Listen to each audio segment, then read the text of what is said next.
Problem statement. Find length and position of short circuited parallel stub for load impedance of 60 minus j 80 ohm. Line impedance characteristics impedance is 50 ohm. Let's write down. Load impedance is 60 minus j 80 ohm. Characteristics impedance is 50 ohm. So to be find out L stub how much, position D stub how much, and it is given as stub is connected. This is source, load, this is your main transmission line with the characteristics impedance Z0. Stub is positioned at length D stub from the load, and it is a short circuited stub connected in parallel whose length is L stub. We want to find out L stub and D stub. Okay. For this we are going to use the Smith chart. First step, normalized the load impedance. Obviously with respect to the characteristics impedance. Let's indicate it as a ZL normalized is equal to ZL divided by Z0. 60 minus j 80 ohms divided by 50 ohms. Therefore you will get ZL normalized as 1.2 minus j 1.6. Plot ZL normalized on Smith chart. I am going to take the Smith chart.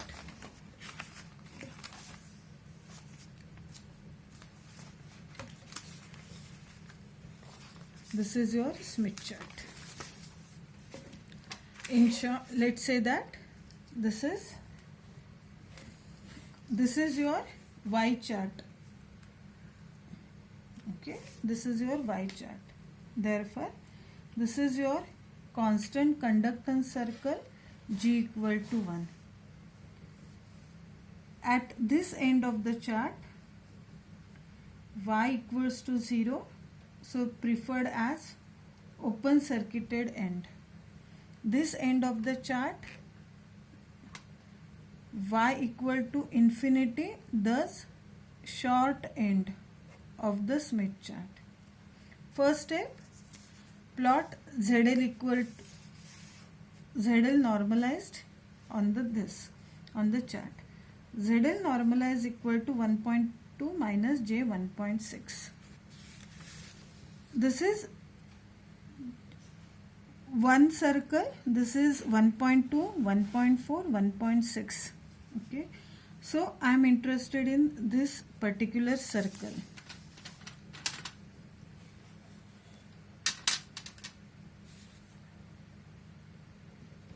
(1.2) circle.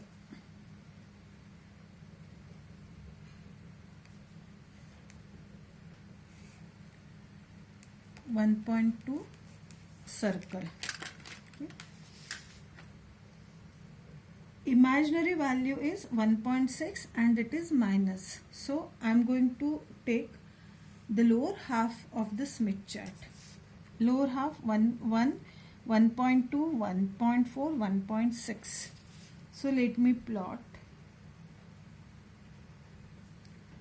This is the point of intersection.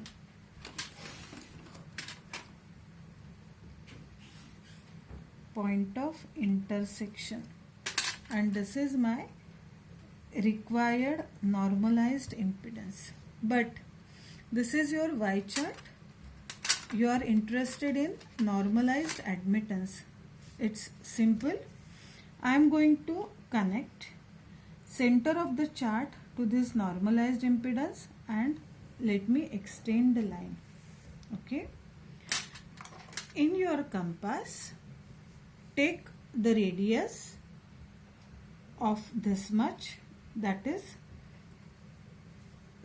center of the Smith chart and normalized, and draw the circle. You know that this circle is known as, let me label the circle as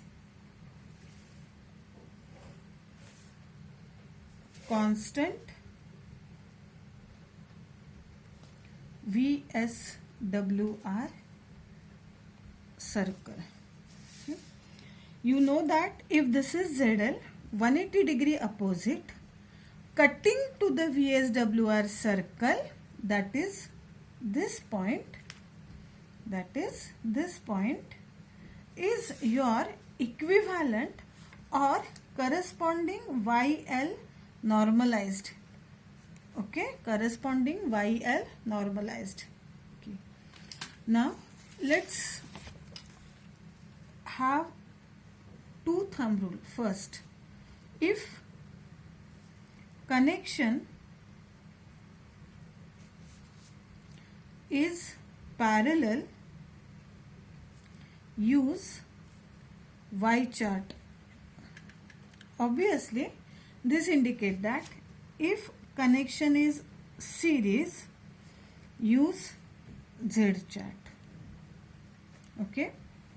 Second thumb rule, if, okay, we will come back to the second thumb rule. Okay. So now as my connection is parallel, I am going to use the Y chart.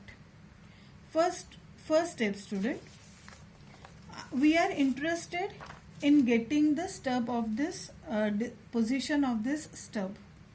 Okay, role of D stub is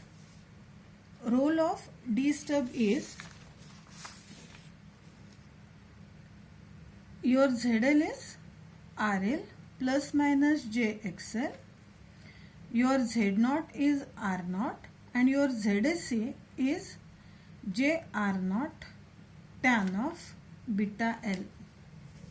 This is, we have already discussed, student. We have already discussed. Just let me take you to that particular page where we have already discussed this page, student. My ZSA is JR0 tan of beta L. ZL is this, Z0 is this. Okay. So you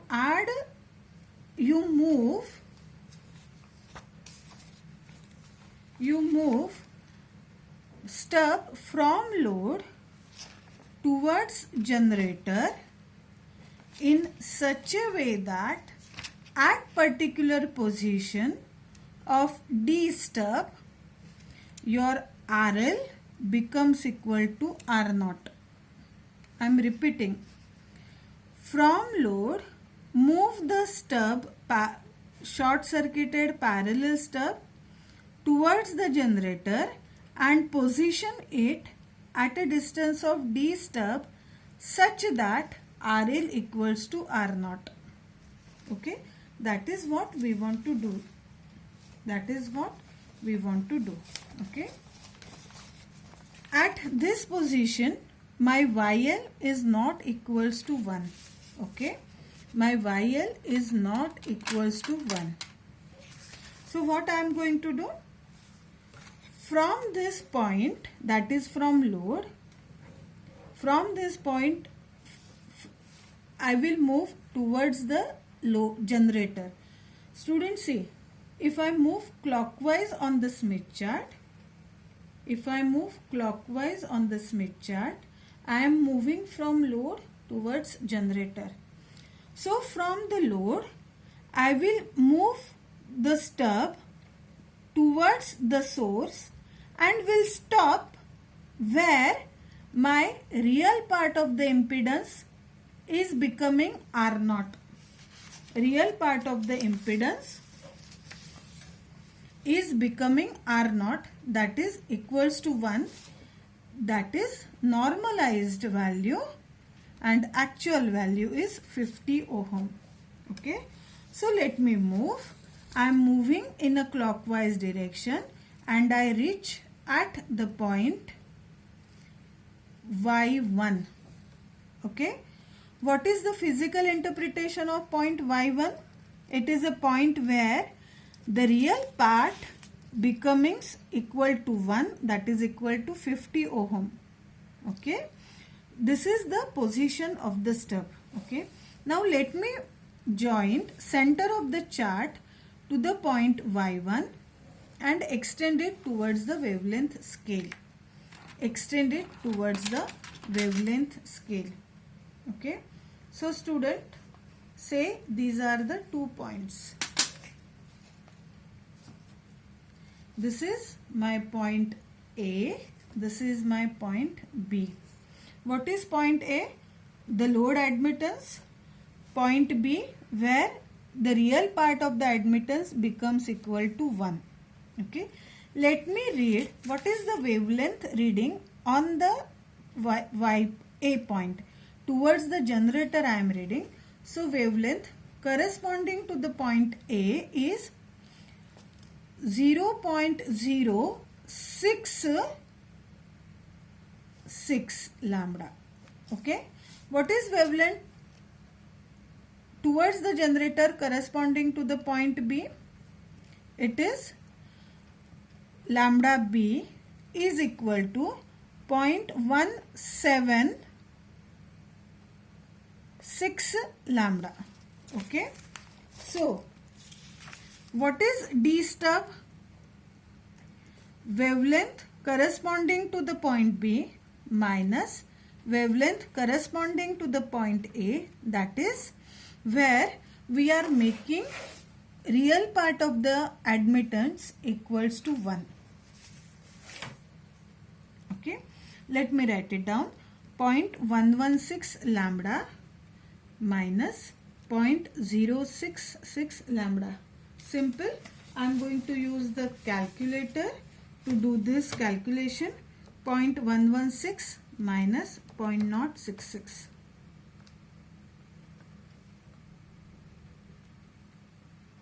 Sorry, I wrote it wrong. When I copied it, it is 176.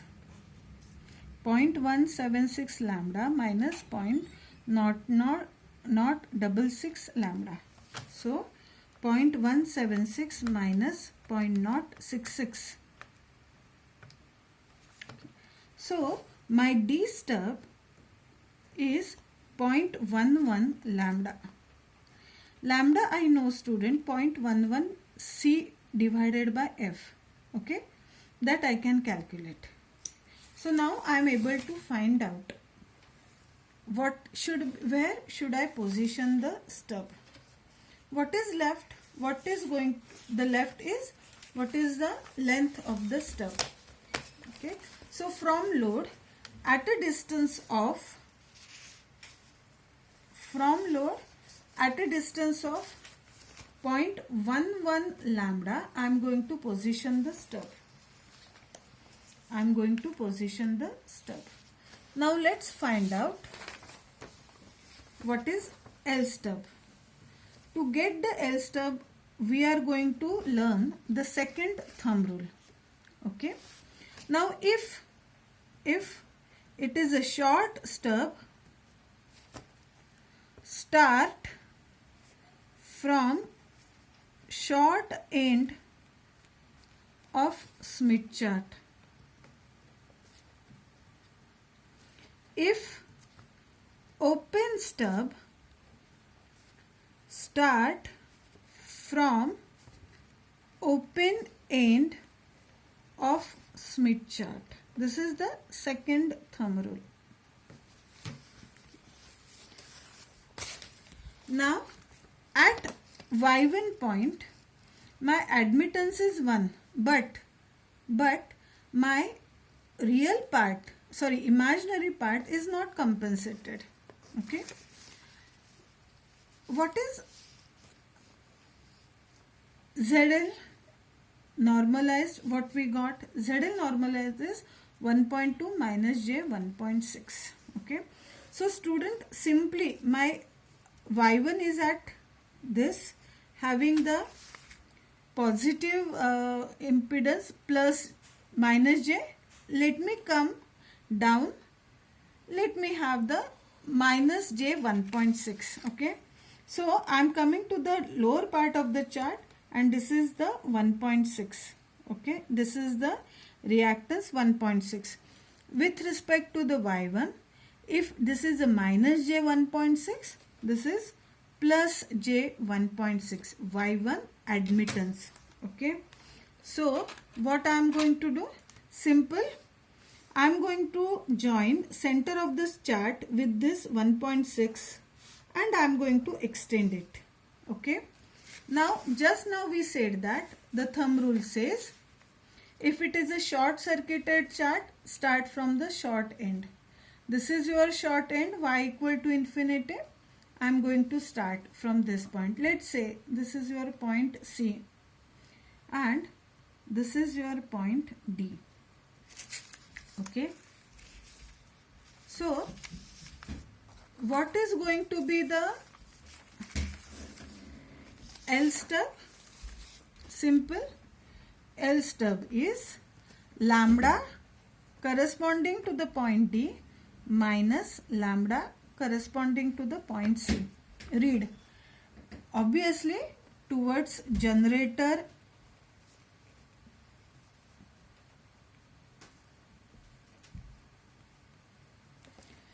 lambda corresponding to the point C is 0.25 lambda. Lambda corresponding to the point D. Read. Let's read it. Towards the generator it is 0.34. 0.34 lambda. So L stub is 0.34 lambda minus 0.25 lambda.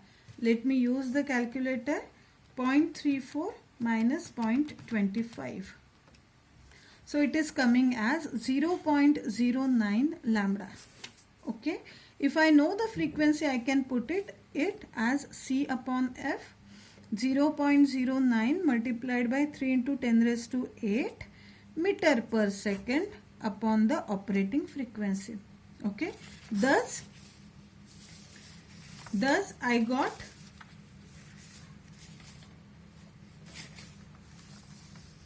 the length of this as 0.09 lambda. Okay. Now let's say that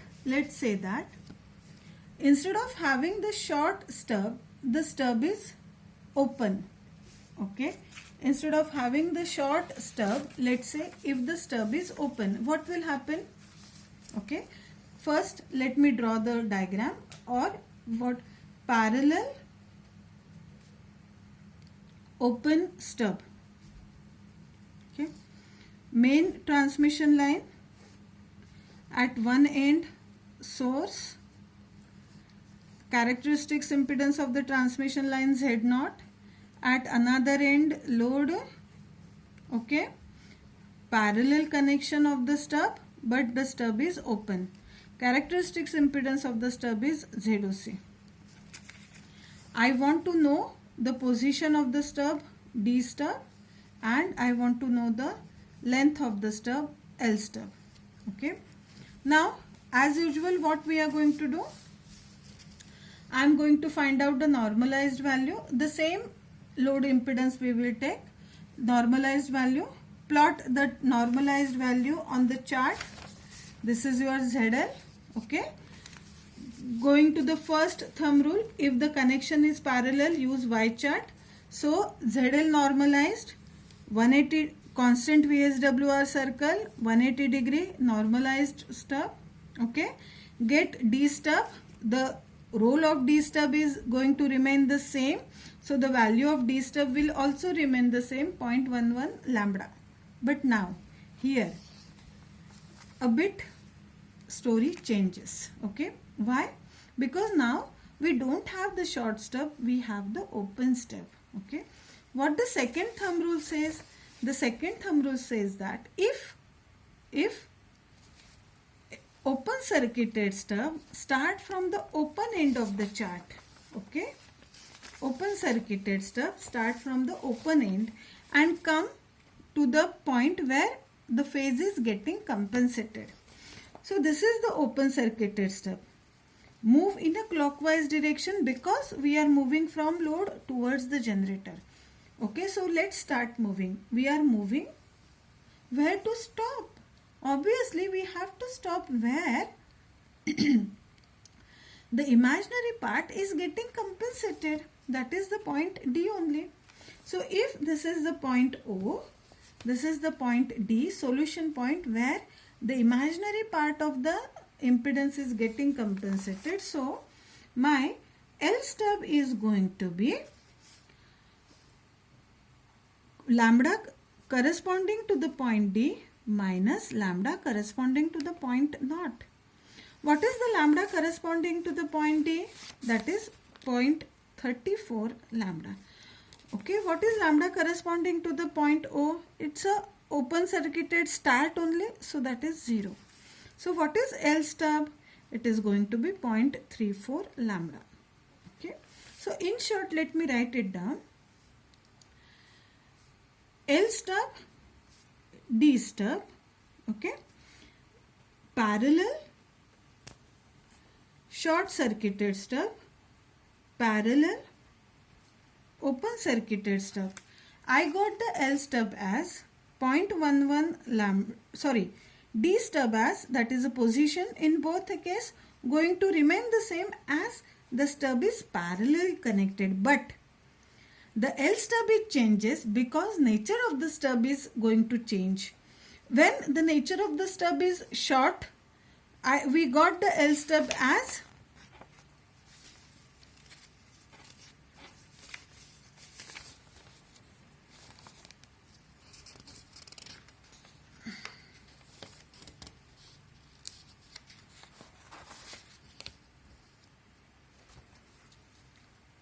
0.09 lambda, and when it is open circuited we got it as a 0.34 lambda.